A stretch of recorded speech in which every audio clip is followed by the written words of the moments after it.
On All About Stocks this week, find out if the falling markets mean anything for you as retail investors. A. Balasubramaniam of Birla Sun Life AMC tells us what we should be doing with our money now. Paras Haydenwala of Capital Portfolio Advisors picks two stocks he thinks we should be investing in, Allahabad Bank and Cable Kiran Clothing. We'll find out why. We'll also find out if you should be buying blue chip stocks now in a market like this. All of that coming up later on the show.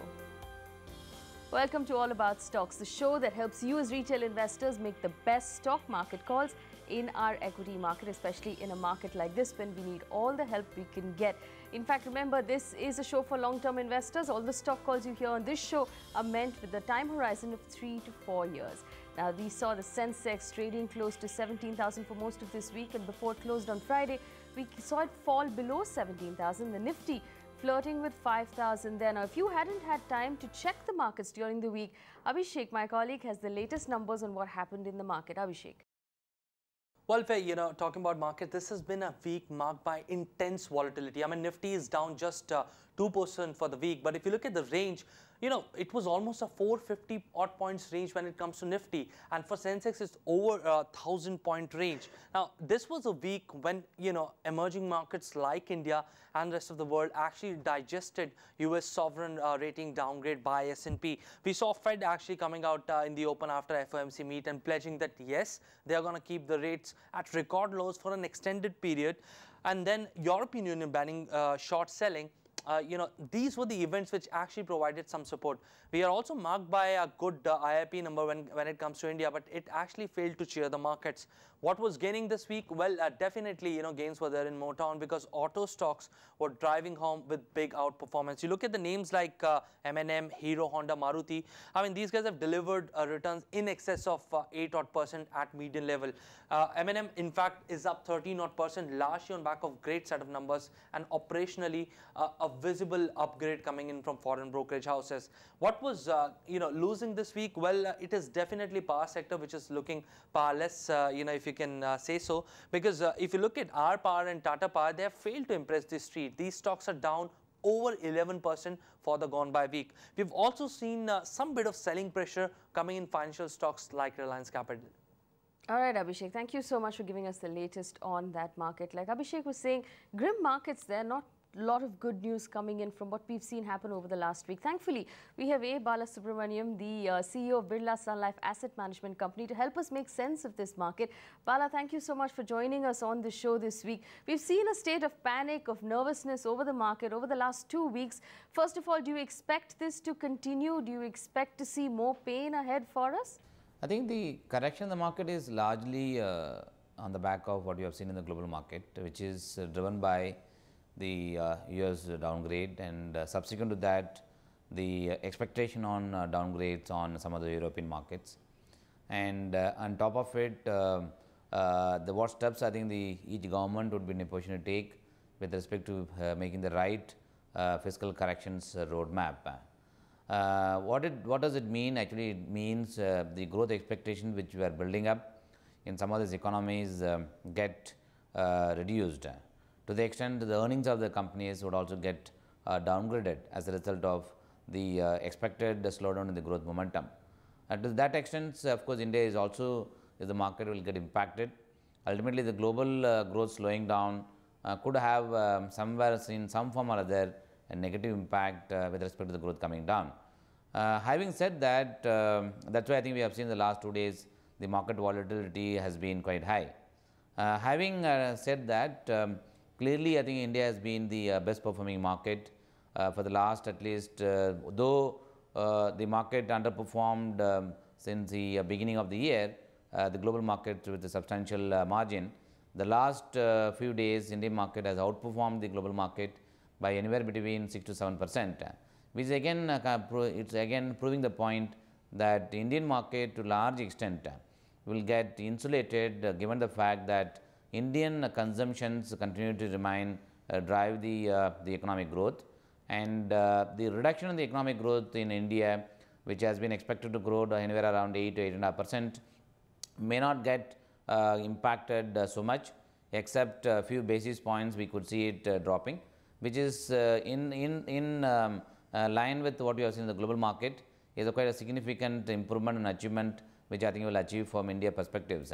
So for a retail investor who's watching, Bala, who's invested his savings in this market, either through mutual funds or through direct equity, now there's a tendency to pull out from equity as an asset class altogether.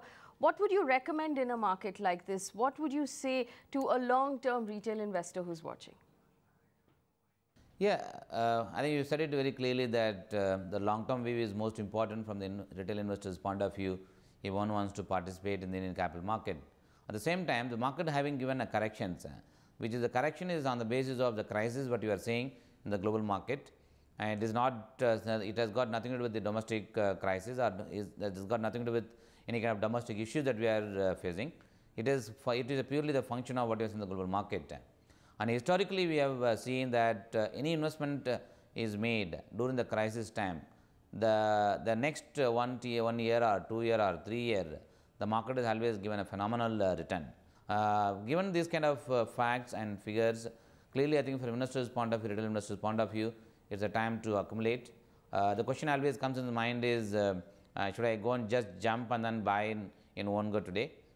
Clearly, I think given the fact that the volatility period probably may remain for some time, it's better to, of course, stagger it. At the same time, look for an accelerated investments in the capital market, because definitely as the valuations are attractive, the market is giving an opportunity, especially in the volatile time, and then uncertainty, of course, creates some bit of opportunity for the investors. That's why I think we are seeing it today. All right, so Bala telling us, A, that this is an opportunity for us to buy equity. It normally rewards us 2 or 3 years after a slowdown like the one that we're seeing right now. And he said stagger that investment. Bala, I want to pull up the IT pack here. You talked about global growth slowing down, especially in the US. How do you expect this to affect business for Indian IT companies? Are you expecting their numbers to slow down? Are you expecting those stocks also to fall further? Definitely, of course, the sectors will have some bit of a short-term negative impact given the slowdown in US. Again, one has to just wait and watch actually in terms of how the policy frameworks will fall in place, as well as what kind of growth expectations would get built in some of these economies in the next 3 months or 6 months, which will be largely driven by how the policy makers are going to react to the current trend and emerging trend. It's only the time we'll have to wait and see actually how that will shape up. Right, you also talked about policy, which brings us to the big question the markets are asking also. We're reeling under high interest rates and high inflation. In your opinion, have the interest rates peaked right now? Do you expect RBI to bring in further rate hikes as we go forward? From the Indian domestic interest rate point of view, we have put out a house view last week, post the policies as well as the post the recent turmoil what we have witnessed in the global market. Clearly, I think is one view which is becoming more viable options, which is largely driven by the commodity prices staying low and oil prices coming down or maybe staying low because of the global market concerns. Definitely, I think the Indian inflations probably will see time will come where it will get moderated. Maybe it could start showing a bit of weakness in downtrending.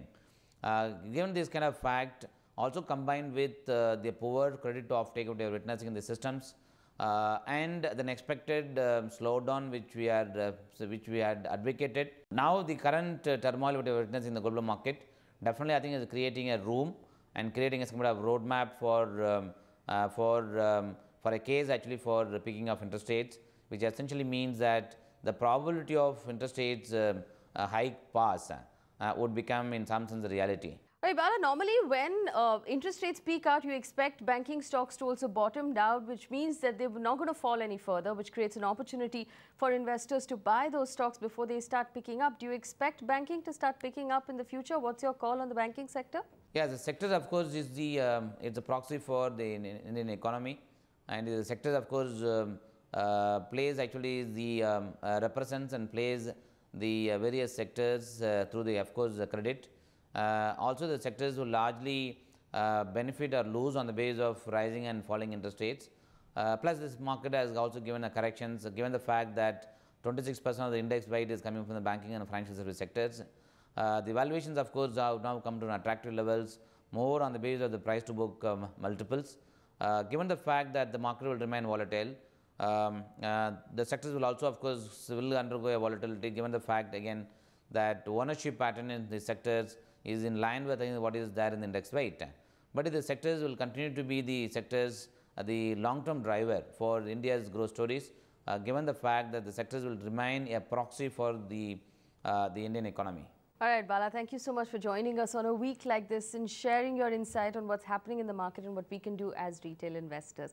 All right, we're going to slip into a quick break. On the other side, Paras Adenwala is going to join us. He's picked two stocks, Allahabad Bank and Cable Kiran Clothing. A stock that will make us rich. We're going to ask him why after the break. Don't go anywhere.